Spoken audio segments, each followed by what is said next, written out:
What's happening, everybody? Welcome back to the Toffee Blues, your source for all things Everton. My name's Harry, and we are here today to talk about the breaking news that on the day before contracts are set to expire and players are to be released as free agents, Everton have re-entered talks with Michael Keane, the defender who has been at the club now for what feels like a lifetime or several lifetimes, or certainly several managers' lifetimes.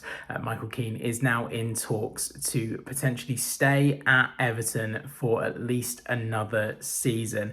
The story comes from Paul Joyce, who of course brought us the news yesterday that Dominic Calvert-Lewin will not be extending his stay at the club. So with a number of players already set to leave, Michael Keane, we know, was one of the players that was offered a contract pretty close to the end of last season. Of course, he is currently the fourth choice centre-back at Everton, behind the likes of James Tarkowski, Jarrad, Branthwaite and Jake O'Brien, who we know predominantly will play there at some point in the future. And we were running a poll over on X, over at Everton Newsfeed. We asked your thoughts on Michael Keane getting a new contract, and currently with around about 1,300 votes, almost 50%, 48.4% of you think that it's a good thing that Michael Keane's getting a new contract. It's sort of 21% neutral, 29% very much thumbs down. Now, Michael Keane is a player that divides opinion. We know that he's had some standout moments during his Everton career, that goal against Tottenham. We know that he's had some pretty good spells, but very inconsistent spells whilst being an Everton player.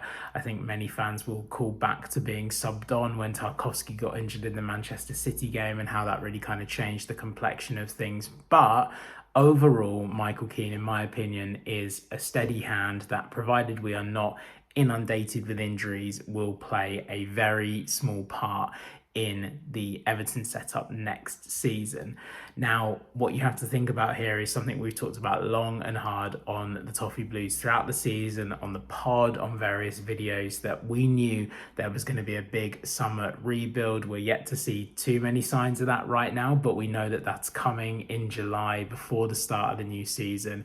And we knew that something that was really critical, really important to that, was we couldn't let everybody out of contract leave. Now, obviously that ultimately comes down to the players, whether they want to stay. We've seen with Dominic Calvert-Lewin that it's enough. He's closing that chapter on his career and he's looking for a new challenge.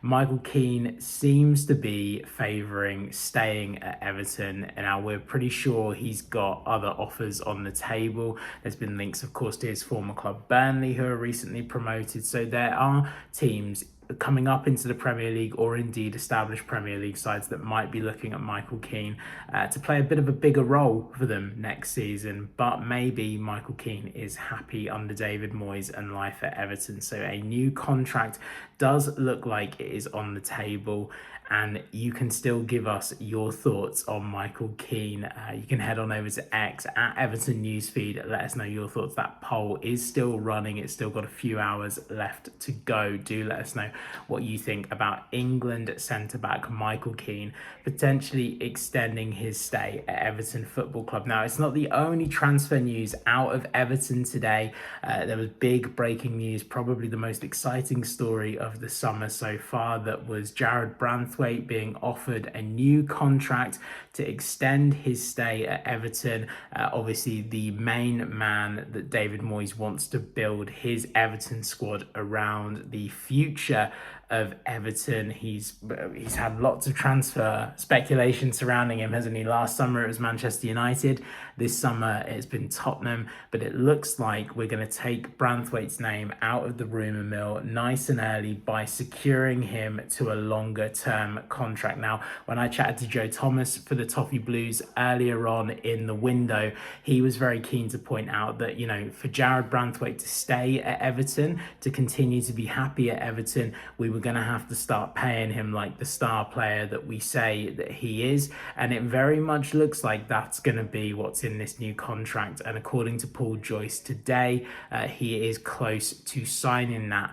Another player who is close to signing his contract right now is Idrissa Gueye. Now, there was some speculation about whether he might move back to France. We know that newly promoted Paris FC were in talks about him joining. There were a number of other clubs that were also interested in Idrissa Gueye, and why wouldn't you be? But it does look like Everton's player of the season from last season is going to stay at Goodison Park for at least another season. And I've just said Goodison Park, haven't I? But what I mean by that is, of course, he will extend his stay at Everton and head into the new stadium at Bramley Moor Dock. Another year at Everton for Idrissa Gueye looks like it's on the horizon. So what do you think of that? Three big names in the Everton sphere right now in Michael Keane, Jarrad, Branthwaite and Idrissa Gueye getting new contracts. What I will say personally on each of these players, I think Michael Keane knows his role at Everton. I don't think he expects to be a first team player. I don't think he expects to be starting many games next season, potentially some cup games if we can get some cup runs going. But he very much knows where he stands in that pecking order. And I think it says a lot about Michael Keane in terms of, we know that Everton have been playing hardball with a lot of these contracts with Calvert-Lewin, with Abdoulaye Doucouré, that we're not going to overpay or overpromise these players anymore. And it looks like Michael Keane potentially is prepared to accept that. And if you've got a player that's in the squad, established in the dressing room, knows his role, accepts his place in the pecking order, and is prepared to potentially take some kind of reduced terms, why would you not keep him? You know, his performances on the pitch, his consistency is very much there to be discussed, and I'm sure we'll discuss it a lot should he stay. But if he's got chances to go elsewhere and he wants to stay and it's very much on Everton's terms, then I think it's an easy decision, and I don't think we should read too much into it. And I think the other two are very much good news. I think everybody would have been gutted had Idrissa Gueye left on a free, very much out of those players that we were unsure about their contract situation. He very much felt like the one that fans would be very much like aggrieved should he depart Everton in kind of contract circumstances that we should have maybe been on it a bit sooner with him. And as for Jarrad, Branthwaite, I mean, arguably the statement signing in many ways that the Friedkins are looking for, that we as Everton Football Club do not have to sell our best prospect, that he's not going to be tempted away by European football in the build-up to a World Cup year. It looks very promising for Everton and for Jarrad, Branthwaite and for Idrissa Gueye and indeed for Michael Keane. So do let us know your thoughts in the comments under this video. Do make sure you like and subscribe to the Toffee Blues to keep up with everything to do with Everton in what is essentially going to be an incredibly busy transfer window. I've been Harry. I will speak to you again very soon. Bye for now. Up the Toffees.